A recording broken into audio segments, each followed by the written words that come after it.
ആണ്. രാഷ്ട്രീയ കേരളം ആകാംക്ഷയോടെ കാത്തിരുന്ന PV Anvar MLA democratic movement of കേരളയുടെ നയം പ്രഖ്യാപിച്ചു. ജനാധിപത്യ സോഷ്യലിസ്റ്റ് നയത്തിലൂന്നിയാകും സംഘടന പ്രവർത്തിക്കുക. മലബാറിനോടുള്ള അവഗണനയ്ക്കെതിരെയും പ്രവാസികൾക്ക് വോട്ടവകാശം ഉറപ്പാക്കാനും പോരാട്ടം നടത്തും. മലപ്പുറം, കോഴിക്കോട് ജില്ലകൾ വിഭജിച്ച് 15ാമത്തെ ജില്ല രൂപീകരിക്കണമെന്നും നയപ്രഖ്യാപനത്തിൽ ആവശ്യപ്പെട്ടു. മഞ്ചേരിയിലെ പൊതുസമ്മേളനത്തിൽ മുഖ്യമന്ത്രിക്കും ADGPക്കുമെതിരായ അതിരൂക്ഷ വിമർശനം PV അൻവർ തുടർന്നു. തൃശൂരിൽ BJPക്കായി മുഖ്യമന്ത്രി പരവതാനി വിരിച്ചു എന്നും അദ്ദേഹം ആരോപിച്ചു. നമ്മുടെ കേരളത്തിൽ എന്താ ചെയ്തത്? ഒരു നിലക്കും രാഷ്ട്രീയമായി കടന്നു വരാൻ BJPക്ക് ഒരു പഴുതുമില്ലാത്ത കേരളത്തിൽ വളരെ വിശാലമായ പരവതാനി തൃശ്ശൂരിൽ വിരിച്ചു കൊടുക്കുന്നു. ആരാ കൊടുത്തത്? കേരളത്തിന്റെ മുഖ്യമന്ത്രി. എന്നിട്ട് ഇതൊക്കെ കഴിഞ്ഞിട്ട് ഇങ്ങനെ ചെല്ലാണ്. മനസ്സിലായില്ലേ? എങ്ങനെയുണ്ട്? അഭിമാനം കൊള്ളുന്നു. ആ പൂരങ്കലയ്ക്ക് BJPക്ക് ഒരു സീറ്റ് ഉണ്ടാക്കി കൊടുത്തു കേരളത്തിൽ. അതെന്തായാലും അദ്ദേഹത്തിന്റെ മാധ്യമങ്ങളെ കണ്ട് അദ്ദേഹം ഈ കാര്യങ്ങളൊക്കെ വിശദീകരിച്ച് പറയുകയുണ്ടായി. ആ സമ്മേളനത്തിലെല്ലാം പറഞ്ഞത് തൊട്ട് പിന്നാലെയാണ് ADGP MR അജിത് കുമാറിനെതിരായിട്ടുള്ള നടപടിയുടെ വാർത്തയും വരുന്നത് അല്ലെ. അപ്പൊ എല്ലാത്തിനും തിരികൊളുത്തി വിട്ടത് PV അൻവറാണ്. അപ്പോൾ നിയമസഭാ ഉപതെരഞ്ഞെടുപ്പിൽ BJPയുമായി CPIM കച്ചവടം ഉറപ്പിച്ചു എന്നുള്ള ആരോപണമാണ് അദ്ദേഹം ഉന്നയിച്ചത്. പാലക്കാട് സീറ്റ് BJPക്ക് കൊടുക്കുമെന്നുമാണ് അദ്ദേഹത്തിന്റെ ആരോപണം. പകരം ചേലക്കരയിൽ CPIMനെ BJPയും സഹായിക്കും. ഡീൽ ഉറപ്പിച്ചത് ADGP MR അജിത് കുമാറാണെന്നും ഇന്ന് വീണ്ടും MR അജിത് കുമാറിനെതിരെ ആക്ഷേപങ്ങൾ അദ്ദേഹം ഉന്നയിക്കുകയുണ്ടായി മഞ്ചേരിയിലെ പൊതുസമ്മേളനത്തിൽ. പാവം കോൺഗ്രസ്സുകാർ പെടാൻ പോവാണ്. എന്താ സ്ഥിതി? പാലക്കാട് BJPക്ക് കച്ചവടം ഉറപ്പിച്ചു കഴിഞ്ഞു. അതിന്റെ അലയൊലികൾ അവിടെ ആരംഭിച്ചു കഴിഞ്ഞു. ചേലക്കര BJP CPMന് വോട്ട് ചെയ്യും. കൃത്യമായ പ്ലാനിംഗ്. ആരാ നേതൃത്വം? ഈ പറയുന്ന ADGP അജിത് കുമാർ. പാവം കോൺഗ്രസ്സുകാർ പെടാൻ പോവാണ്. അതെ, കൂടുതൽ വിശദാംശങ്ങളുമായി വിപിൻ സി വിജയൻ ചേരുന്നുണ്ട് അല്ലേ? ഈ കഴിഞ്ഞ ദിവസങ്ങളിലൊക്കെ അദ്ദേഹം പലയിടങ്ങളിൽ രാഷ്ട്രീയ വിശദീകരണ യോഗങ്ങൾ നടത്തിയെങ്കിലും അവിടെയൊക്കെ പല ദിവസങ്ങളിലായി വാർത്താ സമ്മേളനങ്ങളിൽ ഉന്നയിച്ച ആരോപണങ്ങളൊക്കെ തന്നെയും ആവർത്തിക്കുകയുണ്ടായി. പക്ഷെ ഇന്ന് അതിനൊന്നുകൂടി കടുപ്പം കൂട്ടുന്നു, ഒന്നുകൂടി മൂർച്ച കൂട്ടുന്നു. പ്രത്യേകിച്ച് മുഖ്യമന്ത്രിക്കെതിരെ, അതും തൃശ്ശൂർ പൂരം കലക്കലുമായി ബന്ധപ്പെട്ട് തൃശ്ശൂരിലേക്ക് BJPക്ക് പരവതാനി വിരിച്ചു എന്ന് സ്ട്രെയിറ്റായി നേർക്കുനേർ മുഖ്യമന്ത്രിയുടെ പേര് ഈ തൃശ്ശൂർ പൂരം വിവാദവുമായി ബന്ധപ്പെട്ട് കൊണ്ടുചെന്ന് പറയുന്നു. അത്തരത്തിൽ അതിരൂക്ഷമായ വിമർശനങ്ങളാണല്ലോ ഇന്ന് അൻവർ മഞ്ചേരിയിൽ ഉന്നയിച്ചത്. മഞ്ചേരിയിൽ ഇന്നത്തെ പൊതുസമ്മേളനത്തെ, ആ രാഷ്ട്രീയ കൂട്ടായ്മ, അദ്ദേഹം പറയുന്ന പാർട്ടിയല്ല കൂട്ടായ്മ എന്നാണ്, ആ കൂട്ടായ്മയുടെ പ്രവർത്തനത്തെ പറ്റിയുള്ള കാഴ്ചപ്പാട്, നയപ്രഖ്യാപനം അവിടെ അവതരിപ്പിക്കുകയുണ്ടായി.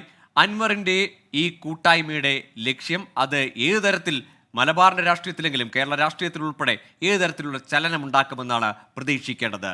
വിപിൻ സി വിജയൻ.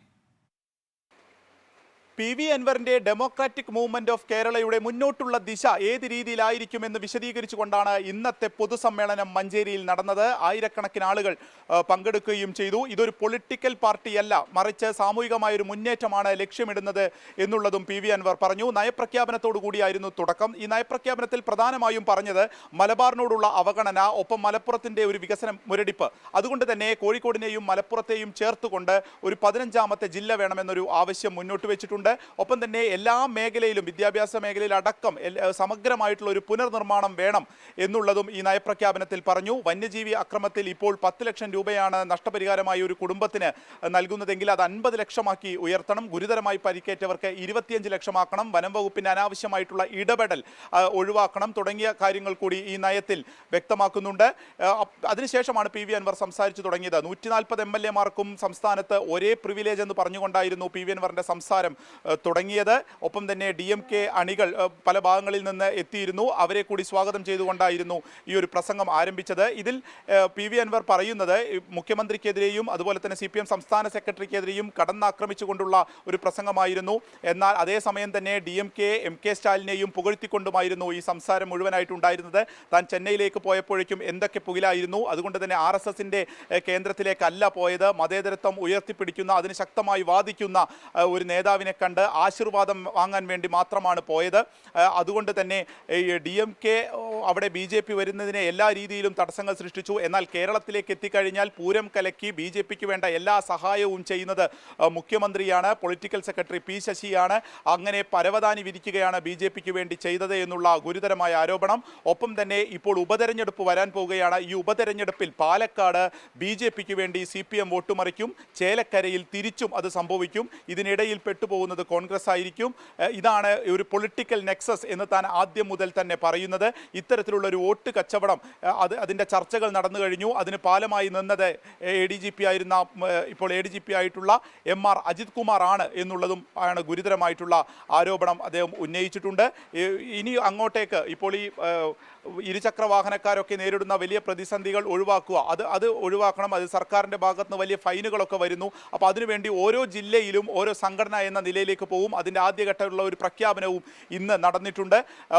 ഇനി അങ്ങോട്ടേക്ക് എന്തായി എങ്ങനെയായിരിക്കും ഈ DMK, അതായത് അൻവറിൻ്റെ DMKയുടെ ഒരു പ്രവർത്തനം, അത് DMK ദ്രാവിഡ മുന്നേറ്റ കഴകത്തിൻ്റെ ഒക്കെ ഒരു ഭാഗമാകുമോ തുടങ്ങിയിട്ടുള്ള രാഷ്ട്രീയ ചർച്ചകൾ ഇനി വരും ദിവസങ്ങളിലും വലിയ രീതിയിലുള്ള തുടർചലനങ്ങൾ ഉണ്ടാക്കും എന്നുള്ള കാര്യത്തിൽ തെല്ലും സംശയമില്ല. എന്നാൽ വേദിയിൽ പ്രധാനപ്പെട്ട നേതാക്കൾ ആരും തന്നെ ഉണ്ടായിരുന്നില്ല.